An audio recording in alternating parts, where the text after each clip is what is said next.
So ఇవాళ మా పాప స్కూల్ నుంచి వచ్చే వరకు ఏదో ఒకటి చేద్దాం అనుకొని చేశాను. ఇప్పుడే షూట్ నుంచి వచ్చాను నేను. గర్మా గరం వెజిటేబుల్ పులావ్ చేశాను. మా పాపకు చాలా ఇష్టం ఇలా బీన్స్ ఇలా బఠానీలు అవన్నీ వేస్తే చాలా ఇష్టం అని చేశాను. సో మైరా వచ్చాక తింటా తింటా తింటా తింటా తింటా. వావ్. నీ చేతిలో ఏంటి? మీ నాన్న తీసుకొచ్చాడు కదా, బుద్ధి లేదు, కొంచెం కూడా బుద్ధి లేదు. నేనేమో షూటింగ్కి వెళ్తే స్టార్ బక్స్ కాఫీ తాగుతా అంటే ఎందుకు ఎందుకు ఇంటికి రా, homely food home cooked food అని చెప్పి నిన్ను తినిస్తాడు. నా ప్లేట్లో నేను అలా వేసుకో.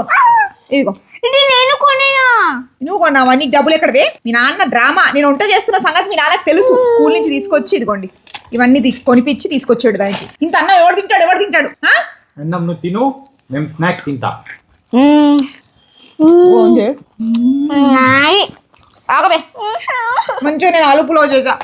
కర్మగలం ఆలు పులావ్. మీ నాన్న అన్నాడు మా హాస్టల్లో ఇలా పెట్టే వాళ్ళు పల్చడి మజ్జిగ ఉల్లిపాయలు టమాటాలు రెడీ చేసి పెడితే ఇలా చేశారు. ఎనీవేస్ ఇలా ఉంటుంది. మీ ఇంట్లో కూడా ఇలా చేస్తుంటారా? వీళ్ళు చేస్తారా? డిఫరెంట్ గా చేస్తారు. ఈ తండ్రి ఉంటారే అంతే, స్పాయిల్డ్ ఫాదర్స్.